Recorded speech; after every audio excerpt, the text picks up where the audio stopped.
फरहान उस शाम हल्की ठंडी हवा में धीरे धीरे सड़क किनारे चलता जा रहा था। उसके मन में कई तरह के ख्याल चल रहे थे।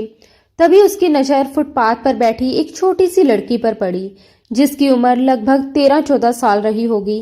वह जमीन पर चुपचाप गजरे सजाकर बेच रही थी। फरहान उसके पास गया और बिना कुछ बोले थोड़ी दूरी पर बैठ गया। अचानक किसी अनजान व्यक्ति को अपने पास देखकर लड़की घबरा गई। उसने तुरंत अपना दुपट्टा सर पर ठीक किया और सावधानी से इधर उधर देखने लगी। फरहान ने नरमी से पूछा, तुम ये गजरे क्यों बेचती हो? लड़की ने उसकी तरफ देखा और धीरे से बोली, मजबूरी है। इन पैसों से ही हमारे घर का खाना बनता है। उसने बताया कि वह सरकारी स्कूल में पढ़ती है, लेकिन अब घर की जिम्मेदारियां भी उसी के कंधों पर हैं। उसके पिताजी पहले मजदूरी करते थे, मगर अब इस दुनिया में नहीं रहे। घर में माँ और 5 साल का छोटा भाई है और रिश्तेदार भी मदद नहीं करते। फरहान को उसकी बात सुनकर दुख हुआ। उसने मुस्कुराते हुए कहा, अगर मैं तुमसे रोज सारे गजरे खरीद लिया करूँ तो? लड़की की आंखों में चमक आ गई। उसने पूछा, सच? फरहान ने कहा कि हाँ, लेकिन एक शर्त है, तुम अपनी पढ़ाई पर पूरा ध्यान दोगी और मैं जितने पैसे दूं उतने बिना मना किए ले लोगी। लड़की ने धन्यवाद कहा और गजरे एक पॉलीथीन में डालकर उसे दे दिए। फरहान ने अपनी जेब से 500 के 5 नोट निकालकर उसे दिए। लड़की चौंक गई। उसने कहा कि इतने पैसे नहीं, ये बहुत ज्यादा हैं, और सिर्फ एक नोट लेकर बाकी वापस कर दिए। फरहान ने हल्की नाराजगी जताते हुए याद दिलाया कि उसने सारे पैसे लेने को कहा था। फिर उसने मुस्कुराकर 2 सुंदर गजरे निकाले और प्यार से उसके हाथों में पहना दिए। लड़की बस उसे देखती रह गई, क्योंकि इतनी छोटी उम्र में वह इस तरह की बातों की आदी नहीं थी। फरहान ने उसका नाम पूछा तो उसने धीमे से कहा, मेहरीन। फरहान ने कहा कि वह पैसे रख ले और घर चली जाए, लेकिन मेहरीन ने साफ मना कर दिया। उसने कहा कि मेरी माँ सिखाती है कि हमें सिर्फ अपनी मेहनत और ईमानदारी की कमाई लेनी चाहिए। हमें बस एक वक्त का खाना चाहिए, जरूरत से ज्यादा पैसों का क्या करेंगे? उसकी सादगी और सच्चाई सुनकर फरहान सोच में पड़ गया। उसने उसकी बात मान ली और कहा कि कल से वह रोज इसी समय आएगा और सारे गजरे खरीद लेगा। फिर वह वहां से चला गया। दिन गुजरते रहे। फरहान रोज आता, मेहरीन के गजरे खरीदता, उससे ढेरों बातें करता और वापस चला जाता। एक दिन मेहरीन ने मुस्कुराते हुए फरहान से पूछ लिया, आप ये गजरे आखिर किसके लिए ले जाते हैं? ये सुनते ही फरहान के चेहरे पर हल्की सी चमक आ गई और उसने प्यार से जवाब दिया, अपनी भाभी जी के लिए। फरहान और मेहरीन को मिलते हुए 6 महीने बीत चुके थे, लेकिन एक दिन फरहान को ज्यादा ही चुप और उदास लग रहा था। मेहरीन ने चिंता से पूछा, आज आप इतने परेशान क्यों हैं? फरहान ने गहरी सांस लेते हुए बताया कि उसके बड़े भाई और भाभी उसे आगे की पढ़ाई के लिए विदेश भेज रहे हैं। मेहरीन ने खुशी जताई, ये तो बहुत अच्छी खबर है, मगर फरहान का मन भारी था। उसने कहा कि वह अपने भैया और भाभी के बिना कुछ भी सोच नहीं सकता, लेकिन घर वाले चाहते हैं कि वह जाए, इसलिए उसे जाना ही पड़ेगा। थोड़ी देर खामोशी में बैठने के बाद वह वहां से चला गया और वह दिन आखिरी था जब मेहरीन ने उसे देखा। उसके बाद वह कभी लौटकर नहीं आया। मेहरीन रोज की तरह गजरे बेचती और घर लौट जाती, पर उसकी आंखें हर दिन उसी चेहरे को ढूंढती रहती। इस तरह 10 वर्ष का समय बहुत तेजी से गुजर गया। एक शाम जब वह घर पहुंची तो एक साहिल नाम के लड़के ने सामने आकर उसका रास्ता रोक लिया। मेहरीन ने नाराज होकर कहा कि ये कैसी हरकत है? अगर तुम्हारी माँ ने हमें साथ देख लिया तो फिर मुझ पर ही इल्जाम लगाएंगी। उसकी आवाज में सख्ती साफ झलक रही थी। उसने नाराज होकर आगे कहा, कल जो कुछ हुआ उसके बाद भी तुम्हें चैन नहीं मिला? साहिल शर्मिंदा सा खड़ा अपने हाथ मलते हुए बोला, मुझे बहुत अफसोस है। मम्मी ने जो भी तुम्हारे घर जाकर कहा उसके लिए मैं माफी चाहता हूँ। मेहरीन का गुस्सा और बढ़ गया। उसने तेज लहजे में कहा, सिर्फ अफसोस करने से क्या होगा साहिल? तुमने खुद कहा था कि तुम मुझे पसंद करते हो। जब मैंने कहा कि अगर सच में शादी करनी है तो घर वालों से बात करो, तो तुमने अपनी माँ को रिश्ता लेकर भेज दिया, लेकिन वहां जाकर उन्होंने ऊंची आवाज में मुझ पर ही सवाल उठाने शुरू कर दिए। वह रुके बिना बोलती रही, मैंने कब कहा था कि मैं तुमसे शादी करना चाहती हूँ? तुमने कहा था कि तुम मुझसे शादी करना चाहते हो और मैंने साफ कहा था कि अगर हिम्मत है तो घर वालों को मनाकर दिखाओ। अगर तुम अपनी माँ के सामने मेरे लिए खड़े नहीं हो सकते तो तुम्हें प्यार करने का कोई हक नहीं है। जो लड़का अभी मेरा साथ नहीं दे सकता वो आगे चलकर क्या साथ देगा। साहिल ने विनती भरे स्वर में कहा, मैं उन्हें मना लूंगा, हमेशा तुम्हारे साथ रहूंगा, बस एक बार मुझ पर भरोसा कर लो। इतना कहकर वह उसका हाथ पकड़ने लगा, लेकिन मेहरीन ने झटके से अपना हाथ छुड़ा लिया और सीढ़ियों की तरफ बढ़ गई। पीछे से साहिल बेचैनी में बोला, कम से कम मेरी बात तो सुन लो। तभी अंदर से उसकी माँ की तेज आवाज सुनाई दी। ये सुनते ही साहिल घबरा गया और बात अधूरी छोड़कर जल्दी से घर के अंदर चला गया। मेहरीन हल्की सी मुस्कान चेहरे पर लिए सीढ़ियां चढ़कर ऊपर पहुंची तो देखा उसका 15 साल का छोटा भाई चारपाई पर बैठा किताबों में डूबा हुआ है और माँ रसोई में खाना बना रही है।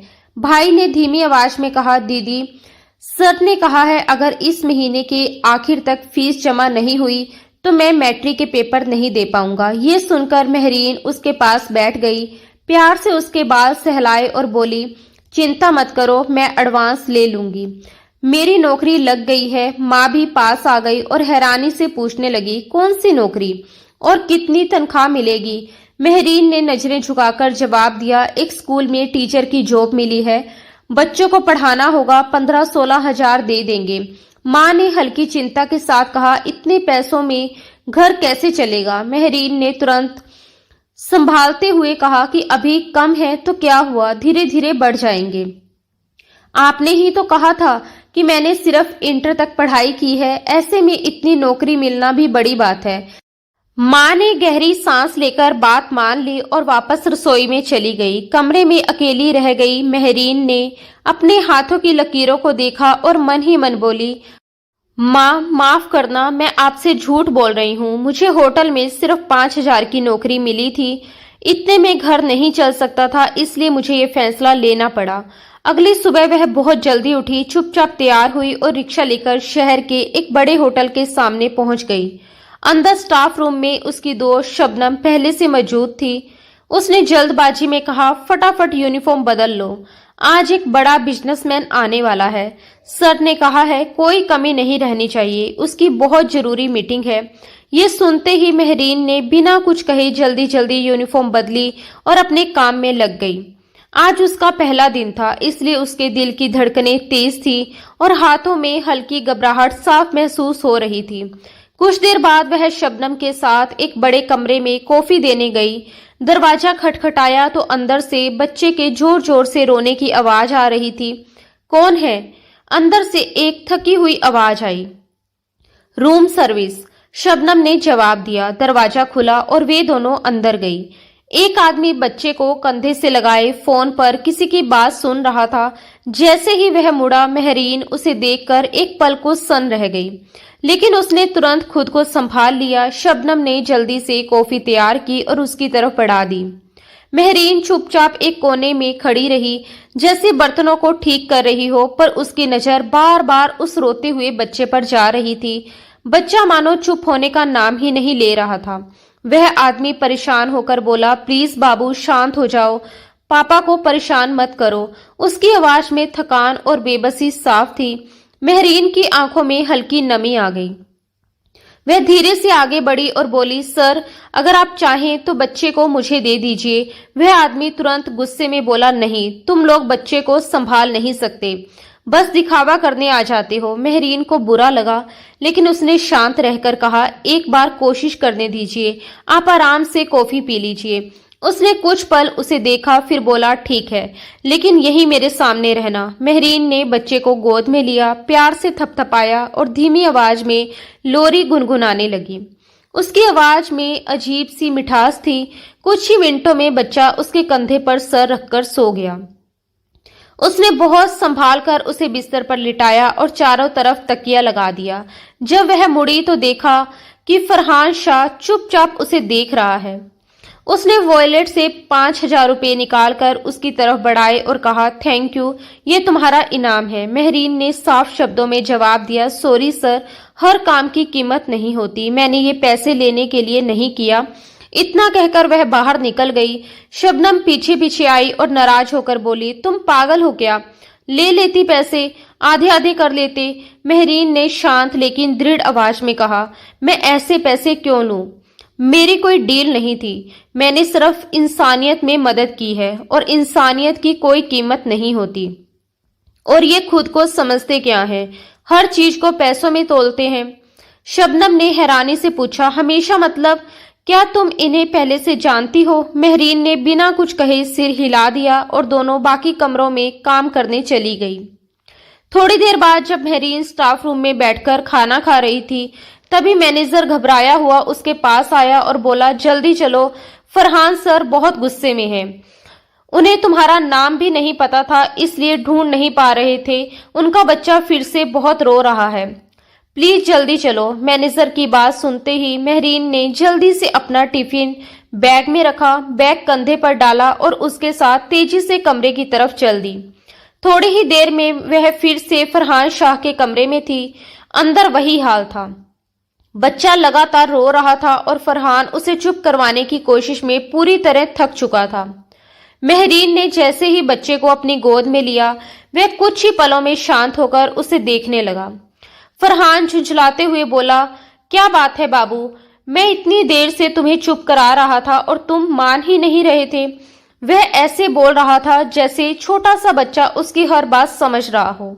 मेहरीन हल्की मुस्कान के साथ बोली, सर कभी कभी बच्चों को अलग टच सूट करता है, इसलिए वो किसी और की गोद में जल्दी शांत हो जाते हैं। फरहान ने परेशान होकर कहा, टच ठीक है, लेकिन इसे भूख लगी है, मैं दूध पिला रहा था, कम से कम वो तो पी लेता। मेहरीन ने हाथ बढ़ाकर कहा, दूध दीजिए, मैं कोशिश करती हूँ। फरहान ने बोतल उसके हाथ में दे दी। मेहरीन ने बोतल से थोड़ा दूध अपने हाथ के पिछले हिस्से पर डाला और घबराकर बोली, ये तो बहुत गर्म है। फरहान हैरानी से बोला, सच? मुझे तो नॉर्मल लगा। मेहरीन ने समझाते हुए कहा, दूध बोतल छूकर नहीं जांचते, हाथ के पीछे डालकर देखते हैं, अगर बहुत गर्म हो तो बच्चे के मुंह में छाले पड़ सकते हैं। वह हल्के गुस्से में थी, लेकिन उसकी आवाज में चिंता साफ थी। फरहान ने जल्दी से कहा, ठीक है, मैंने पहले कभी बच्चा नहीं संभाला, ये मेरा पहला बच्चा है, धीरे धीरे सीख जाऊंगा। मेहरीन ने सिर हिलाया, दूध का तापमान सही किया और फिर आराम से बच्चे को दूध पिलाने लगी। कुछ देर बाद उसने उसे कंधे से लगाया, हल्के से थपथपाया, डकार दिलाई और फिर बेड पर सुला दिया। इस बार बच्चा रोने की जगह खिलखिलाने लगा। फरहान ने राहत की सांस ली और सीने पर हाथ रखकर बोला, thank you so much miss.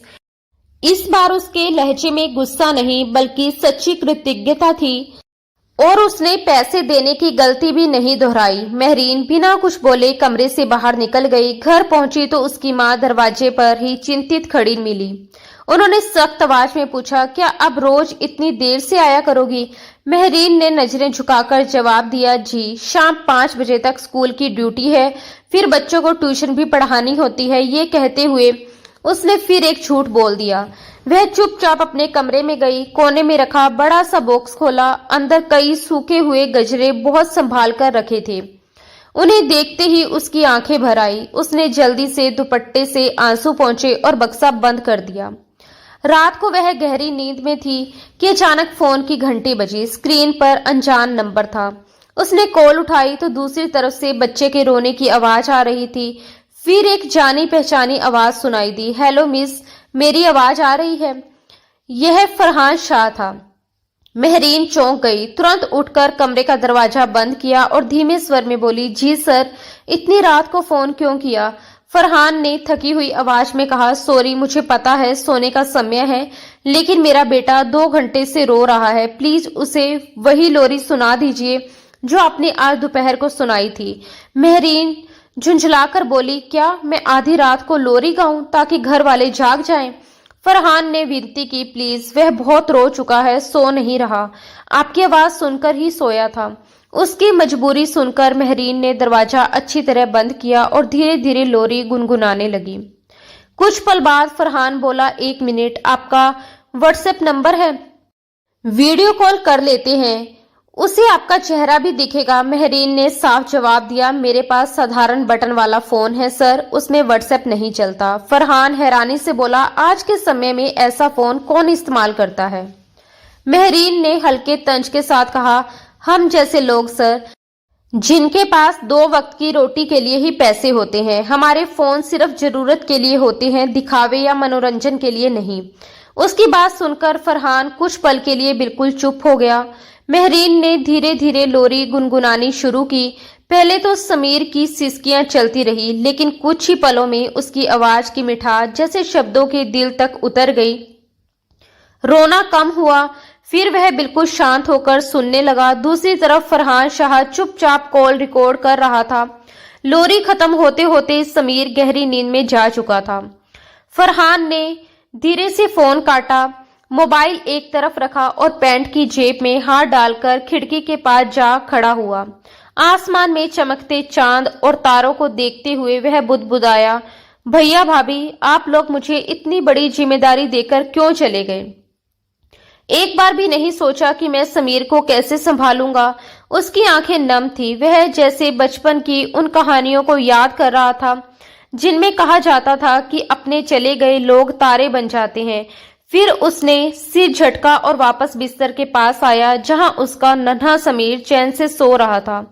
उसे 3 महीने पहले का वह हादसा याद आ गया। शादी के 10 साल बाद उसके भाई और भाभी को बेटा हुआ था, लेकिन समीर के सिर्फ 3 महीने के होते ही दोनों एक कार एक्सीडेंट में दुनिया छोड़ गए। फरहान हाल ही में भारत लौटा था, बिजनेस संभालना सीख रहा था, लेकिन अचानक सारी जिम्मेदारियां उसके कंधों पर आ गई। वह जिनके बिना जिंदगी की कल्पना नहीं कर सकता था, वे हमेशा के लिए दूर हो चुके थे।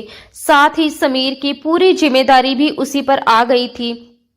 पिछले 3 महीनों में उसने खुद के लिए जीना जैसे छोड़ ही दिया था।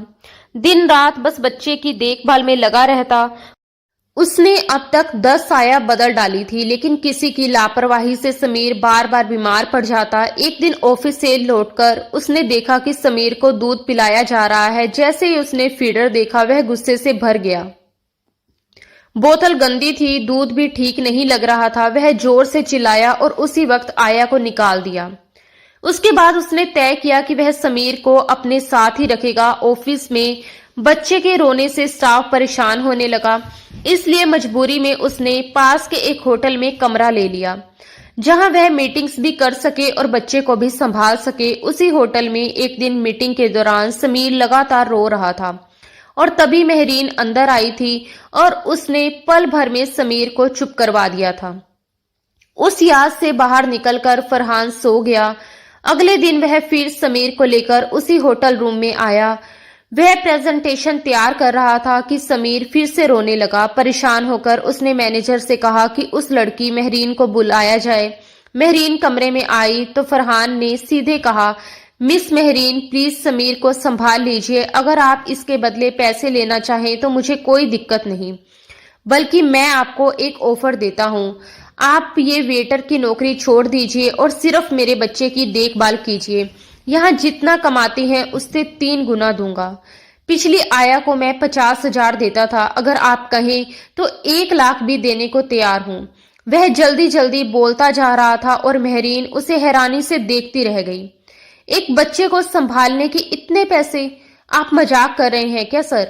महरीन हैरानी और झुंझलाहट में बोली। फरहान ने तुरंत कहा कि नहीं, मैं बिल्कुल सच कह रहा हूं, मैं ऐसे मजाक नहीं करता। पिछली आया को मैं 50,000 देता था, मेरे पास उसका कॉन्ट्रैक्ट भी है, दिखा सकता हूं। इतना कहकर वह जल्दी जल्दी लैपटॉप खोलने लगा और सचमुच एक एग्रीमेंट उसके सामने कर दिया। महरीन ने शांत स्वर में कहा, दिखाने की जरूरत नहीं है, आपकी बात पर भरोसा है। मुझे तो पता ही नहीं था कि आया को इतने पैसे मिलते हैं। कुछ पल सोचने के बाद उसने हामी भर दी। वह जानती थी कि यह मौका उसके छोटे भाई के भविष्य को बदल सकता है। सच तो ये था कि उसका दिल पूरी तरह तैयार नहीं था, क्योंकि यह बच्चा फरहान शाह का था। वही फरहान जो कभी उसके बचपन का मासूम सा प्यार हुआ करता था। फरहान ने राहत की सांस ली और कहा, थैंक गॉड, मैं बच्चे को घर पर नहीं रख सकता। आप मेरे साथ ऑफिस चलेंगी, मैं काम करूंगा और आप समीर को संभालेंगी। समझिए, आज से आप मेरी सेक्रेटरी हैं। शाम 8 बजे तक काम रहेगा, फिर मैं खुद आपको घर छोड़ दूंगा। महरीन को उसकी बात में कोई बुराई नहीं लगी, उल्टा ये बेहतर था कि उसे किसी होटल में वेटर्स बनकर काम नहीं करना पड़ेगा। उसने होटल का हिसाब साफ किया और घर पहुंची, लेकिन घर के बाहर ही हंगामा चल रहा था। साहिल ने फिर शादी की बात छेड़ दी थी कि उसकी मां आंगन में खड़ी महरीन पर इल्जामों की बारिश कर रही थी। महरीन ने सख्त आवाज में पूछा, ये सब क्या हो रहा है?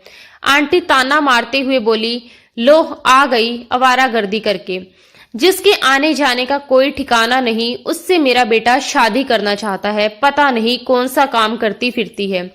ये सुनकर महरीन का खून खोल उठा। उसने जवाब दिया, मैंने कभी आपके घर के मामलों में दखल नहीं दिया, तो आप भी मेरे मामलों से दूर रहिए। मुझे अपने घर को चलाने के लिए काम करना पड़ता है और मैं ये आज से नहीं बचपन से कर रही हूँ। आंटी गुस्से में बोली, जो करना है कर, मुझे कोई फर्क नहीं पड़ता, लेकिन मेरे पागल बेटे को अपने प्यार के जाल से आजाद करने के बदले क्या लेगी? महरीन ने सिर झुकाए खड़े साहिल की तरफ देखा और शांत लेकिन मजबूत आवाज में बोली, मैं आपके बेटे को बहुत पहले ही आजाद कर चुकी हूँ। शादी की बात उन्होंने खुद की थी। मैंने सिर्फ इतना कहा था कि अगर सच में करना चाहते हैं तो घर से रिश्ता भेजें, लेकिन अब मैं खुद ही इनसे शादी नहीं करना चाहती। जो आज मेरे लिए खड़ा नहीं हो सकता वो कल क्या मेरा साथ देगा? आप जहां चाहें अपने बेटे की शादी कर दीजिए, मुझे कोई ऐतराज नहीं। इतना कहकर वह तेजी से सीढ़ियां चढ़ गई। अगली सुबह वह रोज की तरह घर से निकली, लेकिन इस बार उसका रास्ता होटल की तरफ नहीं बल्कि फरहान शाह इंडस्ट्री की ओर था। वहां पहुंची तो पता चला कि फरहान अभी तक नहीं आया। रिसेप्शन पर बैठी लड़की ने उसे ऊपर से नीचे तक देखा और रूखे लहजे में पूछा, अपॉइंटमेंट है? महरीन ने संयम रखते हुए कहा, सर ने खुद मुझे जॉब के लिए बुलाया है, आप बस बता दीजिए कि मिस महरीन आई है।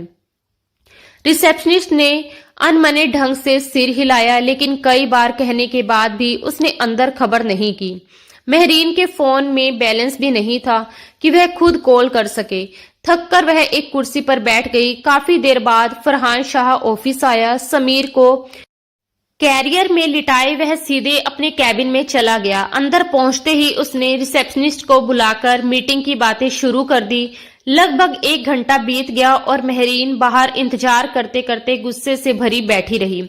आखिर वह उठी और बिना इजाजत दरवाजा खोलकर अंदर चली गई। आप खुद को समझते क्या हैं? वह फट पड़ी। जब जरूरत नहीं थी तो मुझे बुलाया क्यों? मेरी नौकरी छुड़वा दी और अब मिलने का भी टाइम नहीं। बहुत हो गया। अपनी जॉब अपने पास रखिए। दोबारा फोन किया तो अच्छा नहीं होगा।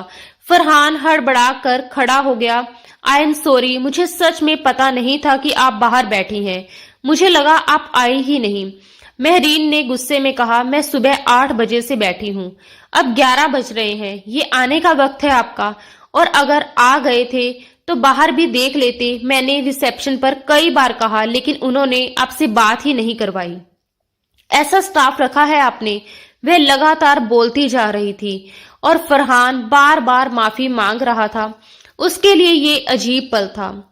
उसका सर कभी किसी के आगे नहीं झुका था, लेकिन आज वह एक लड़की से माफी मांग रहा था। प्लीज बैठिए, फरहान ने नरम आवाज में कहा। मैं अभी सबकी खबर लेता हूँ। उसने महरीन को कंधों से थामकर कुर्सी पर बिठाया और गुस्से में रिसेप्शनिस्ट से बोला, जाओ ठंडा पानी लेकर आओ। रिसेप्शनिस्ट घबराकर तुरंत बाहर चली गई। फरहान ने घबराकर कहा, मुझे सच में बहुत अफसोस है, मैं स्टाफ को तुम्हारे बारे में बताना भूल गया था। मुझे लगा था कि तुम थोड़ी देर में आओगी। फरहान ने हल्की चिंता के साथ पूछा, तुम मुझे छोड़कर तो नहीं जाओगी ना? वह कुछ बोले बिना सिर हिलाकर समीर के पास गई। उसे देखते ही समीर खिलखिलाकर हंसने लगा। वह प्यार से उसके छोटे छोटे हाथ पकड़कर उससे बातें करने लगी। ये देखकर फरहान शाह भी शांत होकर अपने काम में लग गया। अगले दिन भी वह हमेशा की तरह आई, लेकिन फरहान शाह किसी बिजनेस मीटिंग के लिए मीटिंग हॉल में चला गया था। करीब 2 घंटे के बाद उसने अपने बैग से टिफिन निकाला और उसमें से दलिया निकालकर बच्चे को खिलाने लगी। तभी पीछे से तेज आवाज आई, ये क्या कर रही हो? वह घबराकर पलटी। ओह, आपने तो डरा ही दिया, मैं दलिया खिला रही हूँ। फरहान शाह नाराज होकर बोला, तुम्हें समझ नहीं है, वो सिर्फ 7 महीने का है, मैं उसे सिर्फ सेरेलैक देता हूँ, वो भी एक बार, उसने शांति से जवाब दिया, सर 7 महीने के बच्चे को थोड़ा बहुत घर का हल्का खाना भी दिया जा सकता है, जैसे मैश किया हुआ फल या दलिया। ये सेहत के लिए अच्छा होता है। उसकी बातों से फरहान शाह और चिढ़ गया। उसने गुस्से में उसके हाथ से कटोरा छीना और कूड़ेदान में फेंक दिया। तुम्हें समझ नहीं आता, मेरे बच्चे से बढ़कर कुछ नहीं है, और तुम्हारी हिम्मत कैसे हुई अपने घर का बना खाना उसे देने की। ये सुनकर वह सन्न रह गई। उसकी आंखों में चोट साफ दिख रही थी। वह बोली, आप कहना क्या चाहते हैं? क्या हम गंदे हैं? गरीब होने का मतलब ये नहीं कि हम सफाई नहीं रखते। मेरी माँ बिना नहाए कभी खाना नहीं बनाती और बिना हाथ धोए कुछ नहीं छूती। मैंने भी वही सीखा है। आप अमीर हैं तो इसका मतलब ये नहीं कि हमें नीची नजर से देखें। कल उसने सेरेलक ठीक से नहीं खाया था, इसलिए मैंने सोचा आज कुछ अलग ट्राई करूं। कल कुछ और कोशिश कर लेती, लेकिन कुछ लोग मदद की कदर करने की बजाय इल्जाम लगाने लगते हैं। गुस्से और दुख से भरी वह बोली, रहने दीजिए आपकी ये नौकरी, मैं इसे छोड़ती हूँ। अब आप ही संभालिए अपने बच्चे को। इतना कहकर वह तेजी से बाहर निकल गई। आंखों से आंसू पोंछती हुई अपना बैग उठाकर बिना पीछे देखे वहां से चली गई। फरहान शाह चुप होकर रह गया। अगले 2-3 दिन वह समीर के पीछे ही लगा रहा, जैसे उसकी दुनिया बस उसी में सिमट गई हो। उस दिन भी वह उदास बैठा था कि उसका दोस्त सलमान आकर बोला, यार शादी कर ले किसी ऐसी लड़की से जो समीर को माँ का प्यार दे सके। फरहान ने सिर हिलाया, नहीं, मैं रिस्क नहीं ले सकता। कौन अपने बच्चे जैसा संभालेगा किसी और के बच्चे को? और मैं नहीं चाहता कि समीर के साथ कुछ गलत हो। ऊपर से वो कुछ खाता भी नहीं। सेरेलक दिया, फ्रूट मैश करके दिया, लेकिन मुंह ही नहीं लगाता। सलमान ने समझाया, हर बच्चा मीठा पसंद नहीं करता। मेरी वाइफ तो नमकीन चीजें देती है, जैसे दलिया या पतली खिचड़ी। कुछ बच्चों को वही अच्छा लगता है। हम बड़े भी तो हर समय मीठा नहीं खाते। सलमान की बात सुनते ही फरहान को महरीन की याद आ गई। उसने तुरंत मोबाइल निकाला और खिचड़ी बनाने का तरीका देखने लगा। घर के कुक से पूछा तो उसे बनाना ही नहीं आती थी। आखिर उसने यूट्यूब देखकर खुद खिचड़ी बनाई, लेकिन समीर ने उसे भी नहीं खाया। भूख से वह लगातार रो रहा था। उस दिन तो उसने दूध भी नहीं पिया और कई दिनों से ज्यादा दूध पीने की वजह से शायद उसे गैस भी हो गई थी। फरहान, जो अब तक तय कर चुका था कि महरीन को दोबारा नहीं बुलाएगा, समीर की हालत देखकर टूट गया और उसने उसे फोन कर दिया, मिस महरीन, क्या आप मेरे घर आ सकती हैं? उधर से तुरंत जवाब आया, बिल्कुल नहीं। उसने जल्दी से कहा, प्लीज समीर के लिए आ जाओ, वो बहुत परेशान है, सुबह से मोशन भी हो रहे हैं। महरीन एक पल को चुप हो गई, फिर बोली, मैं कल आ जाऊंगी। फरहान की आवाज भरा गई, नहीं, प्लीज अभी आ जाओ, मैं ड्राइवर भेज देता हूँ, वो तुम्हें ले आएगा। महरीन बोली, बहुत रात हो गई है सर, मैं इस समय घर से बाहर नहीं निकलती। फरहान ने दर्द भरे लहजे में कहा, वो रो रो कर बुरा हाल कर रहा है। अगर वो तुम्हारा बच्चा होता तो क्या तुम ऐसे ही कहती? मैं उसे ऐसे नहीं देख पा रहा। उसकी आवाज की नमी महरीन ने महसूस की। आखिर वह नरम पड़ गई। ठीक है, मैं आती हूँ। फोन रखते ही वह जल्दी से तैयार हुई। जब बाहर आई तो उसकी माँ ने हैरानी से पूछा, अरे इस वक्त कहाँ जा रही हो? मम्मी, मुझे एक नौकरी मिल गई है और अब कभी कभी देर हो जाया करेगी। आप चिंता मत करो, मैं संभाल लूंगी। महरीन ने जल्दी से कहा। उसकी माँ ने बेबसी से समझाया, बेटा तुझे जरूरत नहीं है, वो औरत तेरे बारे में उल्टी सीधी बातें फैलाती फिरती है। अब तो मोहल्ले वाले भी घूरने लगे हैं। महरीन ने शांत लेकिन मजबूत आवाज में जवाब दिया, मम्मी, मुश्किल समय में इन लोगों ने हमारा साथ नहीं दिया, तो अब जब अच्छा वक्त आ रहा है तो हम क्यों रुकें? मैं चाहती हूँ मेरा भाई पढ़ लिख कर बड़ा अफसर बने, उसके लिए मैं मेहनत करूंगी। अगर देर होगी तो मेरे बॉस मुझे घर छोड़ देंगे। ये कहकर वह चादर ओढ़कर नीचे उतरी तो सामने साहिल खड़ा था। उसने उसे नजरअंदाज किया और बाहर निकल गई। थोड़ी दूर गई ही थी कि साहिल बाइक लेकर पास आया। इतनी रात को कहाँ जा रही हो? बता देती, मैं ले आता जो भी चाहिए था। महरीन ने कोई जवाब नहीं दिया, रिक्शा रोका और बैठकर चली गई। साहिल वहीं खड़ा उसे जाते देखता रहा। जब वह फरहान शाह के घर पहुंची तो नौकरानी उसे सीधे कमरे में ले गई। इतना बड़ा और शानदार घर देखकर वह पल भर को हैरान रह गई। कमरे में फरहान समीर को चुप करवाने की कोशिश करते करते थक चुका था। महरीन को देखते ही उसने जल्दी से समीर को उसकी गोद में दे दिया, लेकिन वह लगातार रोए जा रहा था। महरीन ने तुरंत कहा, इसके पेट में गैस है, शायद दर्द हो रहा है। फरहान ने धीमे स्वर में कहा, शायद मोशन भी है। महरीन बोली, आप चिंता मत कीजिए, मैं मम्मी से पूछती हूँ। उसने घर फोन करके उपाय पूछा और धीरे धीरे वैसे ही किया। कुछ ही देर में समीर शांत हो गया। फिर फरहान बोला, आपने कहा था ना कि उसे नमकीन पसंद आ सकता है, तो खिचड़ी बना दीजिए, मैं खिला दूंगा। वह किचन की ओर बढ़ी तो बोली, आप किचन दिखा दीजिए, मैं बना देती हूँ।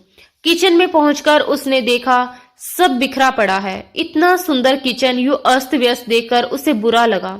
फरहान गुस्से में नौकरानी पर बरस पड़ा, ये क्या हाल बना रखा है। नौकरानी शर्मिंदा होकर बोली, साहब तबीयत ठीक नहीं थी। वह झुंझलाकर बोला, यहाँ किसी को ढंग से काम करना नहीं आता। महरीन ने बीच में कहा, प्लीज मुझे सामान दे दीजिए, मुझे देर हो रही है, माँ इंतजार कर रही होगी। नौकरानी ने चावल और बाकी चीजें निकाल दी। महरीन ने पहले चावल भिगोए, फिर नौकरानी के साथ मिलकर किचन भी समेटा। उसके बाद सादगी से खिचड़ी बनाई। काम खत्म होते ही वह ड्राइवर के साथ वापस अपने घर लौट आई थी। उस दिन के बाद महरीन रोज ऑफिस आती, समीर को संभालती और फिर शाम को फरहान के साथ उसके घर जाकर उसे सुलाने के बाद करीब 8-9 बजे अपने घर लौटती। 1 महीने में ही समीर की सेहत काफी सुधर गई थी और अब वह महरीन को देखते ही हंसने लगता था। उस दिन संडे था। महरीन को हल्का फ्लू था। उसने मास्क लगाया हुआ था, फिर भी वह समीर का ख्याल रख रही थी। अचानक उसके सर में तेज दर्द हुआ और उसे बुखार जैसा महसूस होने लगा। समीर को सुलाकर वह सोफे पर लेट गई और कब नींद आ गई उसे पता ही नहीं चला। कुछ देर बाद फरहान काम खत्म करके कमरे में आया तो समीर गहरी नींद में था।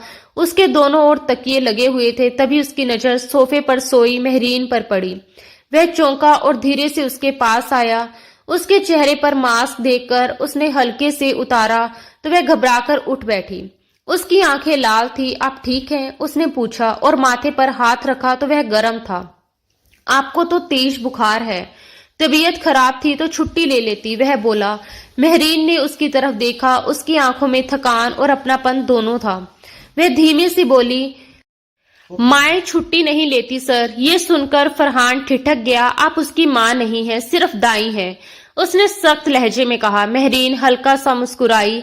आप जो भी कह लें, लेकिन समीर तो मुझे माँ जैसा ही मानता है, मुझे देखते ही वैसे ही खुश हो जाता है। उसकी बात पूरी भी नहीं हुई थी कि फरहान ने तेज आवाज में कहा, स्टॉप इट मिस महरीन, अगर आपको लगता है कि इन बातों से मैं आपसे शादी कर लूंगा और आप इस घर की मालकिन बन जाएंगी तो ये आपकी गलतफहमी है। अपनी हद में रहना सीखिए। उसकी सख्त बात सुनकर कमरे की हवा जैसे अचानक भारी हो गई। महरीन ये सुनकर बिल्कुल चुप रह गई, जैसे उसे यकीन ही ना हो कि फरहान ऐसा सोच सकता है। उसने गुस्से में कहा, आपने ऐसा सोच भी कैसे लिया? क्या मैंने कभी कहा कि मैं आपसे शादी करना चाहती हूँ? फरहान ने तीखे लहजे में जवाब दिया। तो और क्या मतलब था आपकी बातों का? अगर आपको लगता है कि इस बच्चे की वजह से मैं आपसे शादी कर लूंगा तो ऐसा कभी नहीं होगा। ये सुनते ही महरीन तुरंत खड़ी हो गई। उसने सख्ती से कहा, मुझे किसी तरह की लालच नहीं है, मैं यहाँ सिर्फ समीर की वजह से आती हूँ। और एक बात और सुन लीजिए, मेरी सगाई हो चुकी है, जल्द ही मेरी शादी होने वाली है। इतना कहकर उसने अपना बैग उठाया और जाने लगी, लेकिन तेज बुखार और कमजोरी के कारण उसे चक्कर आ गया। वह गिरने लगी तो फरहान ने तुरंत उसे संभाल लिया। महरीन ने खुद को छुड़ाने की कोशिश की, मगर उसकी आंखें बंद होने लगी और वह बेहोश होकर फरहान की बाहों में ढह गई। फरहान घबरा गया। महरीन आंखें खोलो, उसने उसके गाल थपथपाए, फिर बिना देर किए उसे उठाकर बाहर आया। नौकरानी को समीर के पास रहने को कहा और महरीन को लेकर अस्पताल पहुंच गया। डॉक्टरों ने जांच के बाद बताया कि उसने दिन भर कुछ नहीं खाया था, ऊपर से बुखार था, इसलिए वह बेहोश हो गई और उसका ब्लड प्रेशर भी काफी कम हो गया था। पिछले 2 घंटे से फरहान बेचैनी से अस्पताल के कॉरिडोर में चक्कर लगा रहा था। होश आने के बाद वह उसे उसके घर छोड़कर वापस लौटा। घर पहुंचा तो समीर जोर जोर से रो रहा था और पूरा घर सर पर उठा रखा था। काफी कोशिशों के बाद वह उसे शांत कर पाया। उसकी रात किसी तरह मुश्किल से गुजरी। अगली सुबह फरहान ने समीर को नाश्ता कराया और ड्राइंग रूम में उसके साथ बैठा था कि तभी मेहरीन अंदर आई। उसने आज भी मास्क लगाया हुआ था। फरहान ने उसे देखते ही कहा, 1 मिनट रुकिए मिस मेहरीन, और समीर को नौकरानी के साथ ऊपर भेज दिया। फिर बोला, आपकी तबीयत ठीक नहीं थी, फिर आने की क्या जरूरत थी? आपको घर पर आराम करना चाहिए। मैं ड्राइवर से कह देता हूँ, वो आपको छोड़ देगा। मेहरीन ने सीधा जवाब दिया, साफ साफ कहिए कि आपको डर है मेरा जुकाम समीर को लग जाएगा। लेकिन मुझे भी समझ है, कल से मैंने उसे बिना मास्क छुआ तक नहीं और बार बार हाथ धो रही हूँ। अगर उसकी माँ को जुकाम होता तो क्या आप उन्हें भी घर से बाहर भेज देती? उसकी बात सुनकर फरहान झेंप गया। बोला, ऐसी बात नहीं है, मैं बस चाहता था कि आप आराम कर लें। मेहरीन की आंखों में चोट थी, पता नहीं क्यों मैं बार बार यहाँ आकर अपनी बेइज्जती करवा लेती हूँ। अब नहीं आऊंगी।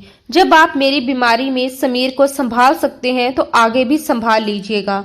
इतना कहकर वह मुड़ी और चली गई। उसके बाद फरहान ने कई बार फोन किया लेकिन वह नहीं लौटी।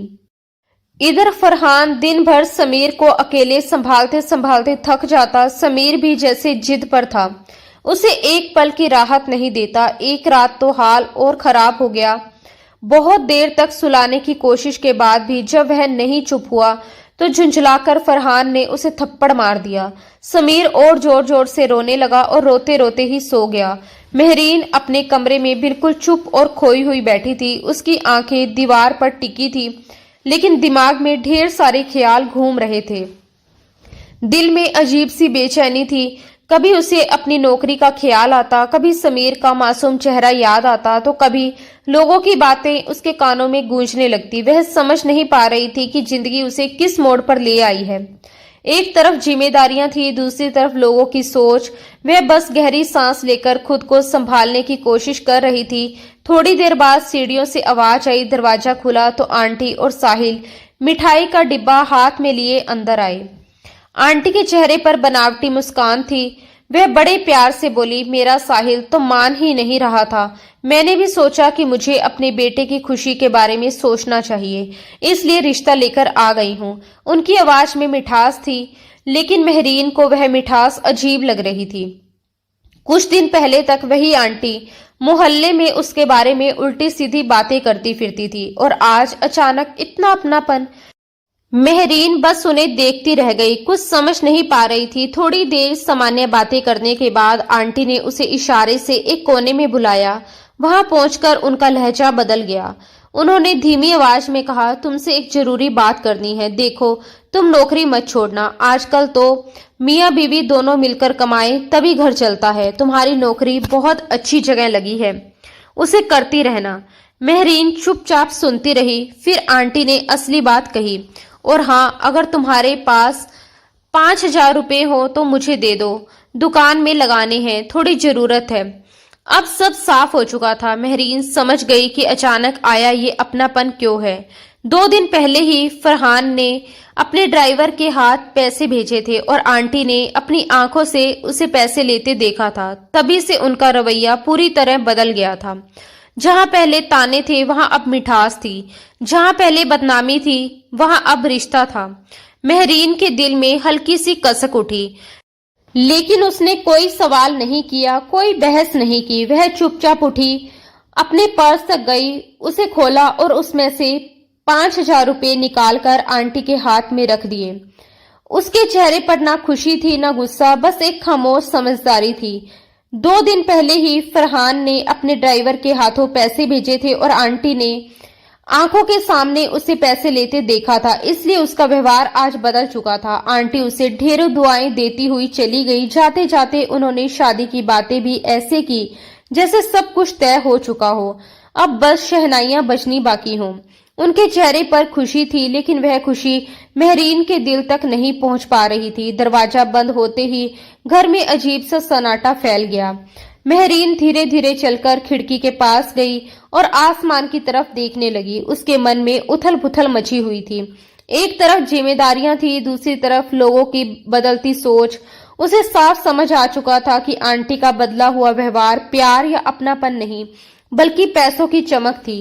तभी साहिल उसके पास आकर खड़ा हो गया। उसने नरमी दिखाते हुए कहा, मैंने बहुत मुश्किल से मम्मी को मनाया है, प्लीज तुम दोबारा नौकरी शुरू कर लो, हमारे प्यार के खातिर। उसके शब्द सुनकर महरीन के मन में हलचल हुई। उसका दिल चाहता था कि वह साफ साफ कह दे कि आंटी को मनाने में प्यार नहीं, उन पैसों का हाथ था जो उन्होंने अपनी आंखों से उसके पास आते देखे थे। लेकिन उसने अपने शब्दों को निगल लिया। वह शांत रही, फिर साफ लहजे में बोली, अगर मुझे वहां से फोन आएगा तो मैं दोबारा नौकरी कर लूंगी, लेकिन मैं खुद जाकर अपनी इज्जत दांव पर नहीं लगा सकती। मेरा आत्मसम्मान मेरे लिए सबसे जरूरी है। इतना कहकर वह अपने कमरे में चली गई। वह बिस्तर पर लेट तो गई, मगर आंखों में नींद नहीं थी। छत को देखते देखते उसकी आंखें भर आई। समीर की याद उसे चैन नहीं लेने दे रही थी। उसकी खिलखिलाहट, उसकी मासूम उंगलियां, उसका मास्क पकड़कर खींचना, सब कुछ बार बार उसके सामने आ रहा था। उसने खुद से कहा कि वह सिर्फ नौकरी थी, उससे ज्यादा कुछ नहीं, लेकिन दिल मानने को तैयार नहीं था। वह तकिए में चेहरा छुपाकर रो पड़ी। उसी समय उसका मोबाइल बज उठा। स्क्रीन पर नाम चमका, फरहान शाह। उसका दिल एक पल को रुक सा गया। बिना देर किए उसने कॉल उठा लिया। उधर से घबराई हुई आवाज आई, हेलो मिस महरीन, प्लीज मुझे आपसे बहुत जरूरी बात करनी है। आप मेरी बात सुन रही हैं ना? अगर महरीन की टूटी हुई सांसों और सिसकियों की आवाज सुनकर फरहान घबरा गया। आप रो रही हैं महरीन? उसने बेचैनी से पूछा। महरीन ने जल्दी से खुद को संभाला, नहीं सर, आप जो कहना चाहते हैं जल्दी कहिए। उसने सामान्य बनने की कोशिश की, मगर उसकी आवाज में घुली हुई नमी फरहान से छिपी नहीं। फरहान की आवाज कांप रही थी। उसने जल्दी जल्दी कहा, समीर बहुत बीमार है, मैं उसे हॉस्पिटल लेकर आया हूँ। सुबह से उसे तेज बुखार था, लेकिन अब अचानक उल्टी और मोशन शुरू हो गए हैं। वो बिल्कुल भी होश में नहीं है। मैं समझ नहीं पा रहा कि क्या करूं। उसकी बात सुनते ही महरीन का दिल धड़क उठा, जैसे किसी ने उसके पैरों के नीचे से जमीन खींच ली हो। वह तुरंत बिस्तर से उठकर बैठ गई। आंखों में डर साफ झलक रहा था। उसने घबराकर कहा, मैं अभी आती हूँ, आप मुझे हॉस्पिटल का एड्रेस बता दीजिए। उधर से फरहान ने जल्दी जल्दी अस्पताल का पता बताया। कॉल कटते ही महरीन ने बिना एक पल गवाए दुपट्टा संभाला, जल्दी से नीचे उतरी और साहिल को साथ लेकर अस्पताल के लिए निकल पड़ी। रास्ते भर उसका दिल जोर जोर से धड़कता रहा। वह बार बार भगवान से दुआ कर रही थी कि बच्चा ठीक हो जाए। अस्पताल पहुंचते ही वह लगभग भागती हुई अंदर गई। कमरे का दरवाजा खुला तो सामने का दृश्य देखकर उसके कदम वहीं ठिठक गए। छोटे से बेड पर समीर लेटा था। उसके नन्हे हाथ पे ड्रिप लगी हुई थी, चेहरा उतरा हुआ था, आंखें बंद, और वह बेहद कमजोर लग रहा था। पास ही कुर्सी पर फरहान शाह बैठा था। महरीन का दिल भर आया, उसकी आंखों में आंसू आ गए, लेकिन उसने खुद को संभाला और धीरे धीरे समीर के पास जाकर बैठ गई। वह झुककर उसके माथे को छूने लगी, उसके हाथ को अपनी हथेली में लेकर सहलाने लगी। डॉक्टर ने क्या कहा? कब से ऐसा है? दवा दी है ना? वह घबराई आवाज में फरहान से सवाल पर सवाल करने लगी। उसकी नजरें बार बार समीर पर ही टिक जा रही थी। वह जैसे उसके स्पर्श से उसे भरोसा दिलाना चाहती थी कि वह आ गई है। तभी पीछे से साहिल की आवाज आई, महरीन, अब कब तक घर जाना है? उसकी बात सुनकर फरहान ने पहली बार ध्यान से उसकी तरफ देखा। उसके चेहरे पर हल्की हैरानी थी। ये कौन है? उसने सीधा सवाल किया। महरीन ने बिना झिझक जवाब दिया, ये मेरे मंगेतर हैं, साहिल। ये सुनते ही फरहान के चेहरे पर एक पल को अजीब सा भाव आया, जैसे कुछ चुभ गया हो, जैसे कोई अनकही बात भीतर तक उतर गई हो। महरीन ने साहिल की तरफ मुड़कर कहा, तुम घर जाओ, मुझे यहीं रहना है। जब तक समीर ठीक नहीं हो जाता मैं कहीं नहीं जाऊंगी। साहिल को ये बात पसंद नहीं आई। वह उसका हाथ पकड़कर उसे कमरे से बाहर ले आया। अंदर खड़ा फरहान ये सब देख रहा था और अनजाने गुस्से में उसकी मुट्ठियां भींच गई। बाहर आकर साहिल ने झुंझलाकर कहा, ये क्या कर रही हो तुम?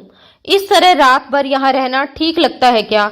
महरीन ने बिना डरे उसकी आंखों में देखा और कहा, तुम शायद भूल रहे हो कि हमारा रिश्ता किस वजह से तय हुआ था। आंटी ने ये रिश्ता इसीलिए माना क्योंकि मैं अच्छी नौकरी करती हूँ और ये उसी नौकरी का हिस्सा है। अगर तुम्हें दिक्कत है तो मैं अभी तुम्हारे साथ चलती हूँ, नौकरी छोड़ देती हूँ, लेकिन फिर हमारी मंगनी भी यहीं खत्म समझो, जो कुछ घंटों पहले हुई है। साहिल का सख्त चेहरा ढीला पड़ गया। उसने गहरी सांस ली और कहा, ठीक है, तुम्हारी खातिर मैं कुछ भी कर सकता हूँ। वह हल्के से मुस्कुराया और उसके गाल को छूकर बोला, अपना ख्याल रखना।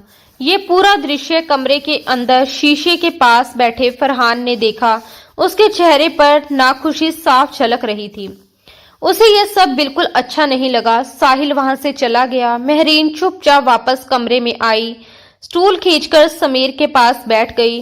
उसने फिर से उसका हाथ थाम लिया और बस उसे देखती रही, जैसे उसकी हर सांस गिन रही हो, जैसे उसकी मौजूदगी ही बच्चे के लिए दवा हो। कमरे में मशीनों की हल्की आवाज थी और उस सन्नाटे में मेहरीन की आंखों में सिर्फ समीर था।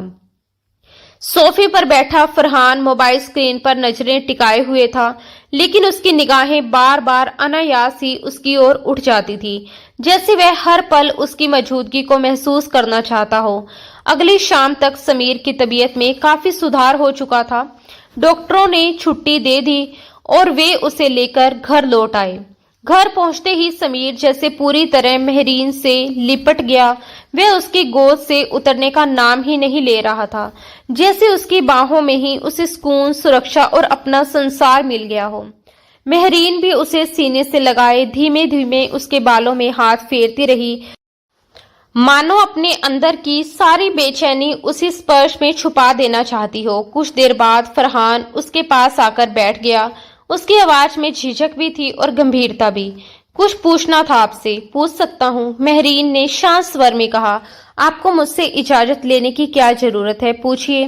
फरहान ने सीधे उसकी आंखों में देखते हुए सवाल किया, क्या आपकी शादी आपके मंगेतर से आपकी अपनी पसंद से हो रही है? मेहरीन ने तुरंत पलटकर पूछा, आपको इससे क्या लेना देना? फरहान ने धीमे स्वर में कहा, बस यूं ही, अक्सर मिडिल क्लास घरों में पसंद की शादी नहीं होती, इसलिए पूछ लिया।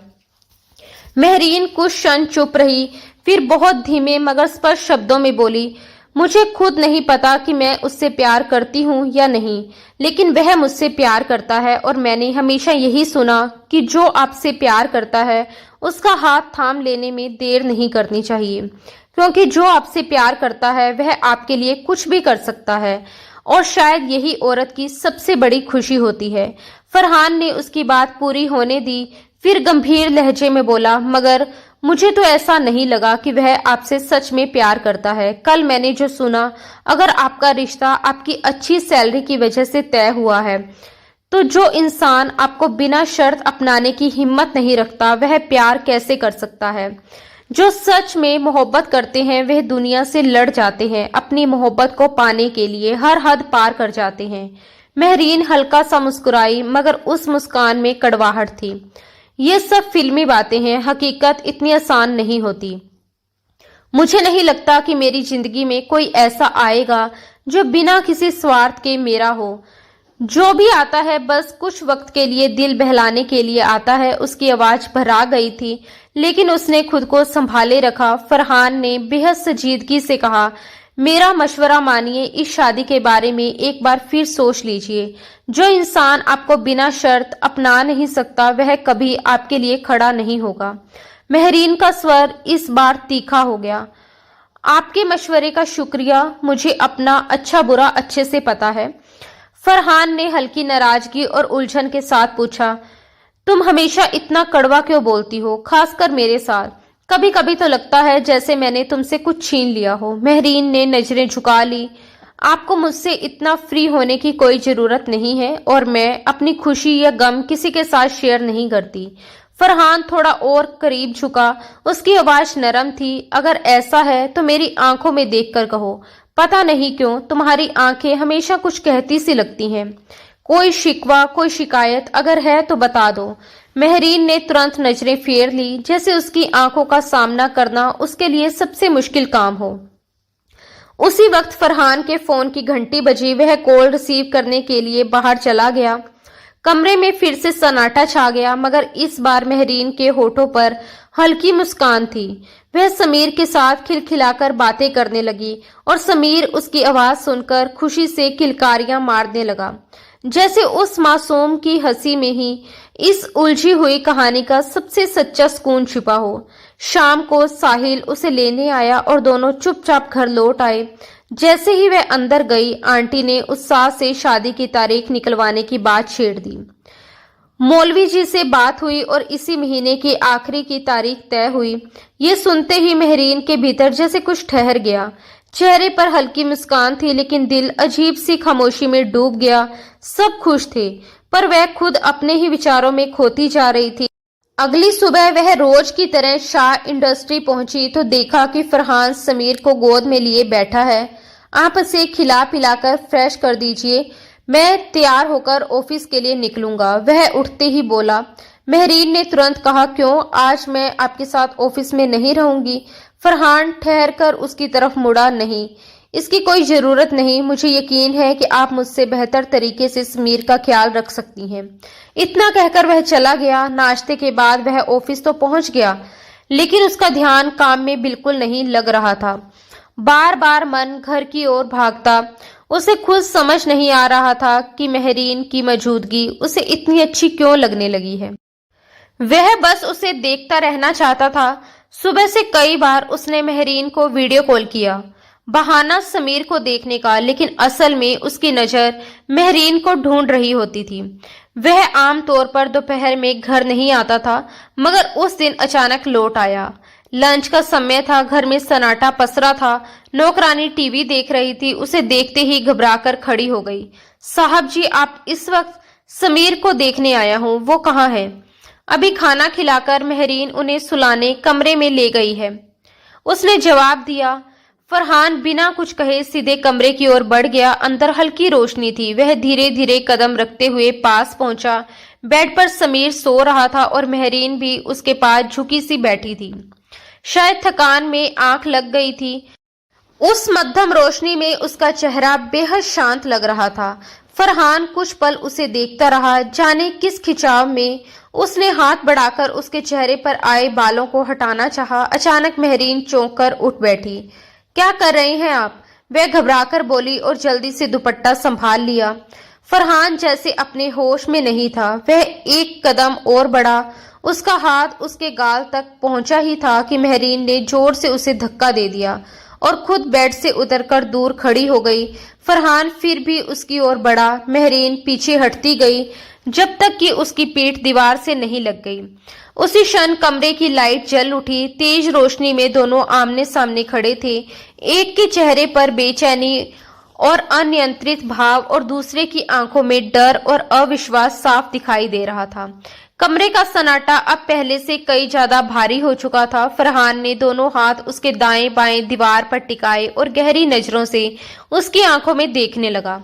उन आंखों में साफ नमी तैर रही थी, जैसे बरसों से रोके हुए जज्बात किनारों तक आ पहुंचे हों। कुछ पल की खामोशी के बाद अचानक उसके होठों से निकल गया, विल यू मैरी मी? ये कहते ही जैसे वक्त ठहर गया। सबसे पहले खुद फरहान ही अपने शब्दों से चौंक उठा। उसे यकीन ही नहीं हुआ कि उसने ये क्या कह दिया। सामने खड़ी मेहरीन की आंखें भी हैरानी से फैल गई। ये आप क्या कह रहे हैं? पीछे हटिए, मुझे आपसे कोई बात नहीं करनी। वह घबराहट और गुस्से में उसके सीने पर हाथ रखकर उसे पीछे धकेलते हुए बोली। फरहान कुछ और कह पाता उससे पहले ही मेहरीन तेज कदमों से कमरे से बाहर निकल आई। ओ गॉड, ये मैंने क्या कर दिया? फरहान ने बालों में हाथ फंसाकर खुद से कहा। उसके चेहरे पर पछतावा और बेचैनी साफ झलक रही थी। वह तुरंत उसके पीछे गया और लॉन्च में आकर देखा मेहरीन नौकरानी सलमा के पास बैठी थी। सलमा, तुम जाओ यहाँ से, मुझे मेहरीन से बात करनी है। उसकी आवाज इस बार बेहद गंभीर थी। मेहरीन हैरानी से उसे देखने लगी। नौकरानी जल्दी से वहां से हट गई। फरहान उसके पास आकर बैठ गया। मैंने जो कहा वह मजाक नहीं था, प्लीज एक बार इस बारे में सोचो, उसने धीमे मगर ठोस लहजे में कहा। मेहरीन जैसे फट पड़ी। आप मर्द इतने बेवफा क्यों होते हैं? आपकी पहली बीवी को गए हुए कितना वक्त हुआ है और आप दूसरी शादी के बारे में सोचने लगे हैं? पहले आप अपने बेटे को लेकर किसी पर भरोसा नहीं करते थे और अब अचानक मुझ पर इतना यकीन। मुझे समझ नहीं आता आप लोगों के दिल इतनी जल्दी कैसे बदल जाते हैं। वह बिना रुके बोलती जा रही थी। उसके हर शब्द में दर्द, आक्रोश और गहरी चोट छुपी हुई थी। फरहान कई बार बोलने को हुआ, होठ खुले, पर महरीन की तेज रफ्तार बातों के बीच उसकी आवाज कहीं खो गई। महरीन प्लीज एक बार मेरी भी बात सुन लो। वह आखिरकार झुंझलाकर बोला, मुझे कुछ नहीं सुनना। महरीन ने काटते हुए कहा, आपको शादी करनी है तो किसी और से कर लीजिए, अपने बेटे के लिए मां ले आइए, मगर मैं किसी ऐसे इंसान से शादी नहीं कर सकती जो पहले से शादीशुदा रहा हो। और आज से मेरा जॉब से इस्तीफा समझिए, गुड बाय। उसने सख्त तेवरों के साथ आखिरी शब्द कहे और तेज कदमों से वहां से निकल गई। अजीब लड़की है, फरहान ने हल्के से सिर झटकते हुए कहा। क्या क्या बोलकर चली गई और मुझे एक शब्द तक नहीं कहने दिया। लेकिन हैरानी की बात यह है कि उसे इतना गुस्सा क्यों आया। वह ठोडी पर हाथ रखे गहरी सोच में डूबा बड़बड़ा रहा था। तभी नौकरानी सलमा धीरे से उसके पास आई। साहब जी, अगर इजाजत हो तो मैं बताऊं। फरहान ने सावलिया नजरों से उसकी तरफ देखा। मुझे कहना तो नहीं चाहिए, मगर इस लड़की का दिल टूटा हुआ है, इसलिए ऐसी है। सलमा ने धीमे स्वर में कहना शुरू किया। किसी लड़के को चाहती थी बचपन से। उसने मुझसे बातों बातों में बताया था वह उसका पहला प्यार था। वह हर रोज गजरे लेने आता था अपनी भाभी के लिए, मगर जो गजरे खरीदता था ना, उनमें से 2 उसे पहना देता था। तब ये बस 12-13 साल की रही होगी। फरहान ध्यान से सुन रहा था। सलमा आगे बोली, फिर वह लड़का पढ़ाई के लिए दूसरे शहर चला गया। सालों बाद जब मिला तो उसने महरीन को पहचाना तक नहीं। अपनी शादी कर ली, घर गृहस्थी बसा ली। तब से वह कहती है कच्ची उम्र की मोहब्बत बहुत खतरनाक होती है और कभी किसी से दिल नहीं लगाना चाहिए। फरहान कुछ पल तक उसे देखता रहा, फिर अचानक उसके होठों पर एक शरारती सी मुस्कान उभरी। ओह, तो इसलिए नाराज है हमारी गुड़िया। उसने आधी हंसी दबाते हुए कहा, तुम्हें पता है सलमा वह लड़का कौन था? नहीं साहब जी, ये तो नहीं बताया उसने। सलमा ने मासूमियत से जवाब दिया। फरहान की आंखों में हल्की चमक आ गई। वह मैं था सलमा, मैं ही अपनी भाभी के लिए गजरे लेने जाता था और उन्हीं में से 2 उसे पहनाकर आता था। सलमा की आंखें हैरानी से फैल गई। साहब जी, मतलब वह आपके बारे में बात कर रही थी? उसने तो ना जाने आपको क्या क्या समझ लिया है। वह तो आपको शादीशुदा मानती है। फरहान मुस्कुरा उठा। फिक्र मत करो, जल्द ही उसकी ये गलतफहमी दूर कर दूंगा।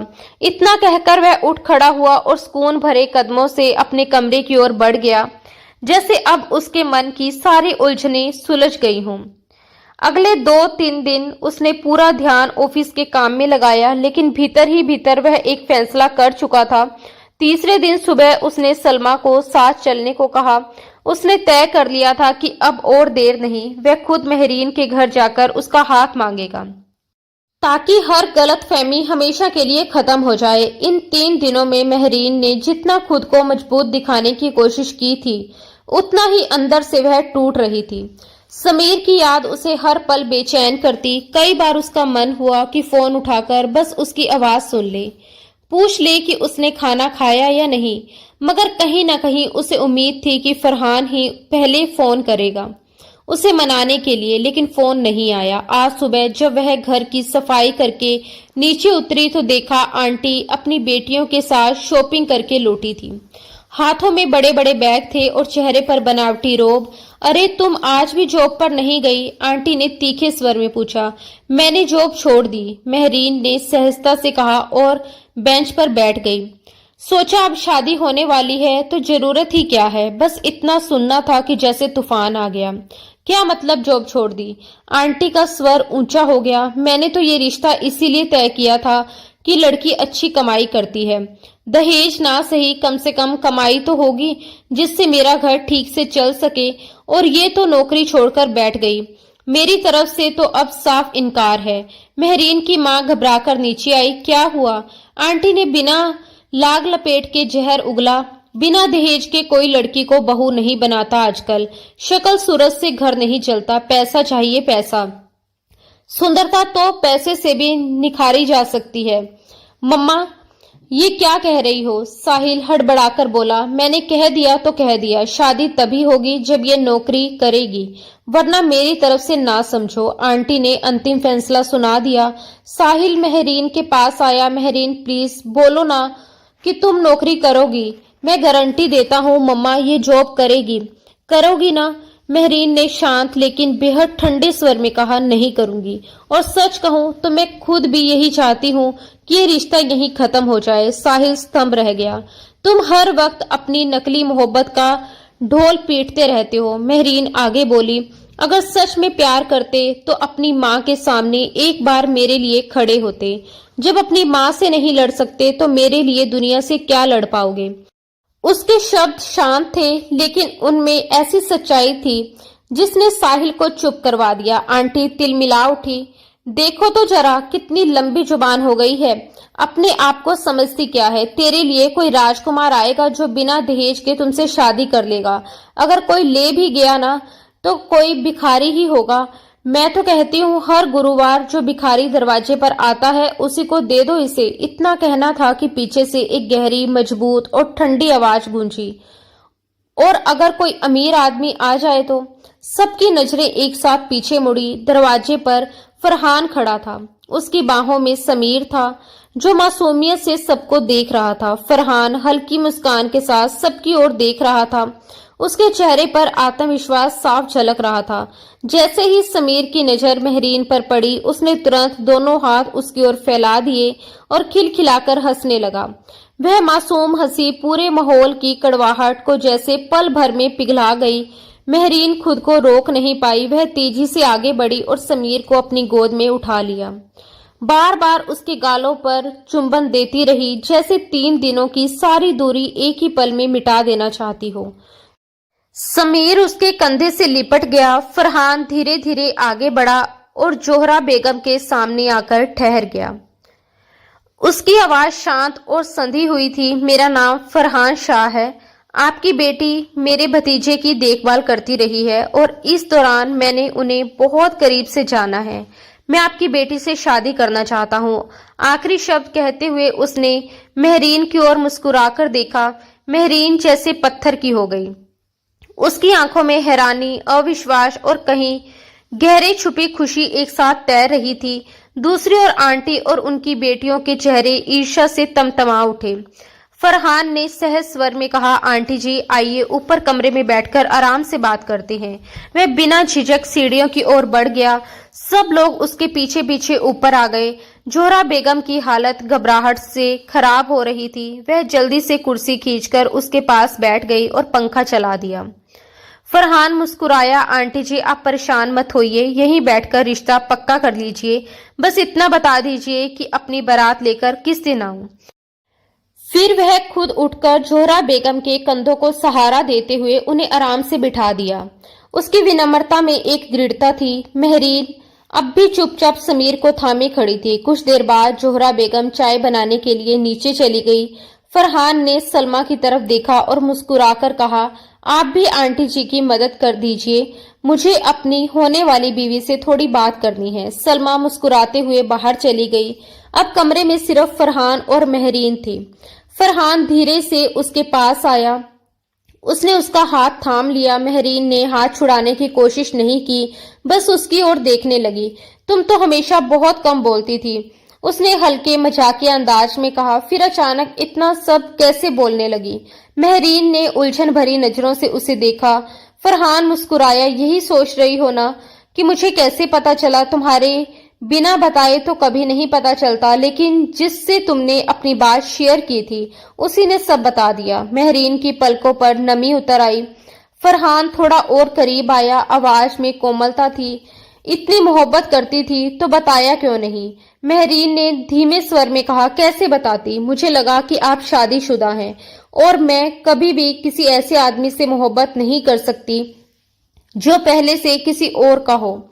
फरहान ने हल्के ठहाके के साथ कहा, वाह इतनी जिद्दी और आत्मसम्मानी हो तुम। लेकिन सच कहूं तो मुझे तुम ऐसे ही बहुत प्यारी लगती हो। थोड़ी नकचड़ी, थोड़ी गुस्सेल उसने शरारत में उसकी नाक हल्के से दबा दी। महरीन ने उसे घूर कर देखा, मगर उसकी गहरी आंखों का सामना ज्यादा देर तक ना कर सकी। पलकें झुका ली और होठों पर धीमी सी मुस्कान तैर गई। फरहान ने नरमी से पूछा, इतने सालों तक क्या करती रही? महरीन ने धीमे स्वर में जवाब दिया, आपके दिए हुए गजरे संभाल कर रखे। फरहान सचमुच हैरान रह गया। सच में? मतलब अब तक? फिर उसने दोनों हाथ सर पर रखे और हंस पड़ा। ओ गॉड, मैं कितना किस्मत वाला हूं कि किसी ने मुझसे इतनी मोहब्बत की। महरीन बस उसे देखती रही। इस बार उसकी आंखों में कोई शिकवा नहीं था, सिर्फ अपनापन था। तो आज कुछ नहीं बोलूंगी मेरी झगड़ालू, फरहान ने छेड़ते हुए कहा। महरीन मुस्कुराई। अब शिकायतें खत्म हो गई तो झगड़ा भी खत्म। कुछ ही दिनों बाद फरहान की बहन लंदन से लौटी। उसी की मौजूदगी में पूरे धूमधाम से बारात आई। महरीन की विदाई हुई। हर तरफ रौनक थी, रोशनी थी, खुशियों की आवाजें थी। आंटी और उनकी बेटियां भीड़ में खड़ी सब देखती रही, चेहरे पर मजबूर मुस्कान, आंखों में जलन की लपटें। स्वागत समारोह में फरहान और महरीन मंच पर साथ खड़े थे। लोग उन्हें देख रहे थे जैसे किसी अधूरी कहानी का खूबसूरत अंत सामने हो। जोहरा बेगम की आंखें खुशी से भीग गई। वह दूर खड़ी हाथ उठाकर दुआ कर रही थी, मेरी बेटी की जिंदगी हमेशा खुशियों से भरी रहे। शादी के कुछ दिनों बाद फरहान ने महरीन की मां और उसके छोटे भाई फजल को अपने फ्लैट में साथ रहने के लिए मना लिया। उन्होंने बहुत मना किया, मगर फरहान अपनी जिद पर अड़ा रहा। आखिरकार वे मान गए। फजल के 10वीं के नतीजे आने पर फरहान ने उसका दाखिला अच्छे कंप्यूटर क्लास में करवाया। साथ ही अपने ऑफिस में प्रेजेंटेशन और मेल संभालने का पार्ट टाइम काम भी दे दिया। इससे फजल का आत्मसम्मान भी बना रहे और वह खुद अपनी जिम्मेदारी उठाने लगा। फरहान चाहता था कि फजल अपने बलबूते पर कुछ ऐसा बने जिस पर दुनिया गर्व करे, और महरीन को पूरा यकीन था कि एक दिन उसका भाई सचमुच वह मुकाम हासिल करेगा। अब उसके जीवन में ना कोई अधूरा गजरा था, ना कोई अधूरी मोहब्बत। सब कुछ अपने सही समय पर सही जगह पर आ चुका था और इस बार उसने अपने हिस्से की खुशियां खुद चुन ली थी। दोस्तों, दिल से उम्मीद करते हैं कि हमारी ये कहानी आपके दिल को छू पाई होगी और आपको पसंद आई होगी। अगर आपको ये कहानी अच्छी लगी हो तो इसके किरदारों की भावनाएं और उनकी मोहब्बत ने आपको महसूस करवाया हो तो वीडियो को लाइक करके अपना प्यार जरूर दिखाएं। अगर आप हमारे चैनल पर नए हैं तो ऐसे ही दिलचस्प और भावनात्मक किस्से सुनने के लिए चैनल को सब्सक्राइब करना बिल्कुल ना भूलें। और हाँ, अगली अपडेट और नई कहानी सबसे पहले पाने के लिए नोटिफिकेशन बेल जरूर दबाएं ताकि कोई भी एपिसोड आपसे मिस ना हो। आपका साथ और आपका प्यार ही हमारी सबसे बड़ी ताकत है। धन्यवाद दोस्तों। राधे राधे।